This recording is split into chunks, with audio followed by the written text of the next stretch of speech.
وَلَا جُنَاحَ عَلَيْكُمْ فِيمَا عَرَّضْتُمْ بِهِ مِنْ خِطْبَةِ النِّسَاءِ وَأَكْنَنْتُمْ فِي أَنفُسِكُمْ۔ اب یہ انہی بیواؤں کا ذکر ہو رہا ہے، تم پر کوئی حرج نہیں ہے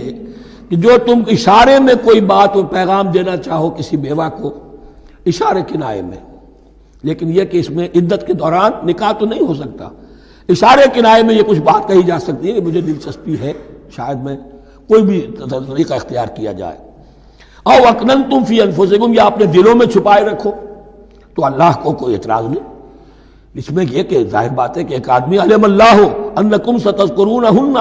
اللہ کے علم میں ہے تمہیں ان کا خیال تو آئے گا ہی، آخر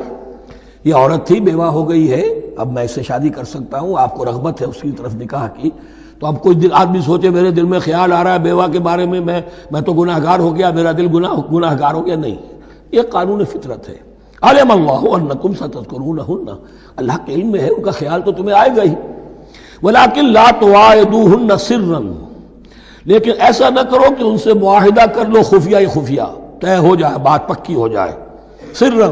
الا ان تقولوا قولا معروفا، سوائے اس کے کہ کوئی معروف بات کہہ دی جائے جس سے انہیں اشارہ مل جائے، بس۔ ولا تعزموا عقدۃ النکاح حتی یبلغ الکتاب اجلہ، اور مت باندھو گراہ نکاح کی جب تک کہ قانون شریعت اپنی مدت پوری نہ کر لے، یعنی عدت جب تک پوری نہ ہو جائے۔ اب یہاں دیکھیے حتی یبلغ الکتاب، کتاب سے مراد شریعت، قانون شریعت، کتاب سے مراد یہاں کیا ہے کہ جو بھی قانون آ چکا ہے کتاب کے اندر، 4 مہینے 10 دن کے بعد نکاح اس سے پہلے نہیں ہوگا۔ وَاعْلَمُوا أَنَّ اللَّهَ يَعْلَمُ مَا فِي أَنفُسِكُمْ فَاحْذَرُوهُ، اور جان لو کہ اللہ خوب جانتا ہے جو تمہارے دلوں میں ہے، پس اس سے ڈرو، اس کی پکڑ سے بچو۔ وَاعْلَمُوا أَنَّ اللَّهَ غَفُورٌ حَلِيمٌ، اور یہ بھی جان لو اللہ غفور بھی ہے، بخشنے والا بھی ہے، وہ خطا ہو گئی ہے، استغفار کرو، توبہ کرو، اللہ معاف فرمائے گا۔ اور حلیم ہے، وہ فوراً نہیں پکڑتا بلکہ ڈھیل دیتا ہے، مہلت دیتا ہے، اگر چاہو تو تم توبہ کر لو۔ لا جناح علیکم ان طلقتم النساء ما لم تمسوهن او تفرضوا لهن فریضہ، تم پر کوئی گناہ نہیں ہے کہ تم ایسی بیویوں کو طلاق دے دو کہ جن کو نہ تو تم نے اب تک چھوا ہو اور نہ ان کے لیے مہر مقرر کیا ہو۔ یہ ہو جاتا تھا نکاح جو ہے بچپن میں بھی کر دیے جاتے تھے، لیکن ابھی کوئی نوبت نہیں آئی ہے، نکاح تو ہو گیا لیکن نہ کوئی مہر مقرر ہوا ہے، نہ کوئی ان کی ملاقات ہوئی ہے، تو اگر ایسا کرو گے تو تم طلاق دے سکتے ہو۔ وَمَتِّعُوهُنَّ، لیکن شرافت کا تقاضا یہ ہے کہ جو لڑکی تم سے منسوب رہی ہے، اب اگر وہ رشتہ توڑ رہے ہو تو اسے کچھ دے دلا کر، اسے کچھ نہ کچھ متاع، کچھ سامان دنیاوی دے کر۔ مَتِّعُوهُنَّ عَلَى الْمُوسِعِ قَدَرُهُ وَعَلَى الْمُقْتِرِ قَدَرُهُ، جو وسعت والا ہے، جس کو کشائش حاصل ہے، غنی ہے، وہ اپنی حیثیت کے مطابق، اور جو تنگ دست ہے وہ اپنی حیثیت کے مطابق۔ متاعًا بالمعروف،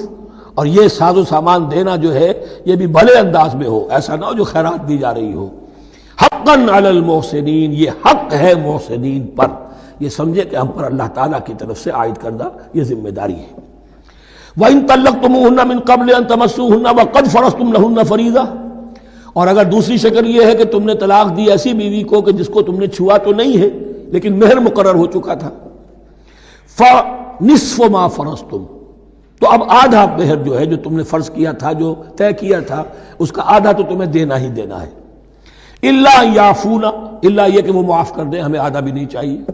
یا چلیے ہمیں چوتھائی دے دیجئے۔ او یعفو الذی بیدہ عقدۃ النکاح، یا وہ اس کے اندر جو ہے سخاوت سے کام لے کہ جس کے ہاتھ میں نکاح کی گرہ ہے، گرہ تو مرد کے ہاتھ میں، وہ کھول سکتا ہے، عورت طلاق دے نہیں سکتی، لہذا کیوں نہ ایسا کرو کہ تم پورا ہی مہر دے دو۔ فرمایا وَأَن تَعْفُوا، اگر تم درگزر کرو اور زیادہ دو، اقرب للتقوی، یہ تقوی سے قریب تر ہے۔ وَلَا تَنْسَبُوا الْفَضْلَ بَيْنَكُمْ، اپنے مابین احسان کرنا مت بھولو، اور اپنے مابین جو فضیلت اللہ نے تمہیں دی ہے عورتوں پر اس کو مت بھولو۔ تمہارا پھر ایٹیچیوڈ بھی ایسا ہونا چاہیے کہ تم اپنے بڑے ہونے کے حساب سے ان کے ساتھ نرمی کرو، ان کو زیادہ دو، ان کو جتنا بھی مہر مقرر کیا تھا اس سے بھی زیادہ دے دلا کے رخصت کرو۔ قانون میں تو صرف مہر ہوگا، البتہ قانون یہی ہے کہ اگر انہیں چھوا نہیں ہے، مقاربت نہیں ہوئی ہے، لیکن یہ کہ مہر مقرر ہو چکا تھا تو آدھا مہر تو لازماً دینا ہے۔ آدھا بھی یہ چھوڑ سکتی ہے عورت، لیکن تمہارے لیے بہتر ہے کہ تم پورا دو یا اور زیادہ دو۔ ان اللہ بما تعملون بصیر، یقیناً جو کچھ تم کر رہے ہو اللہ دیکھ رہا ہے۔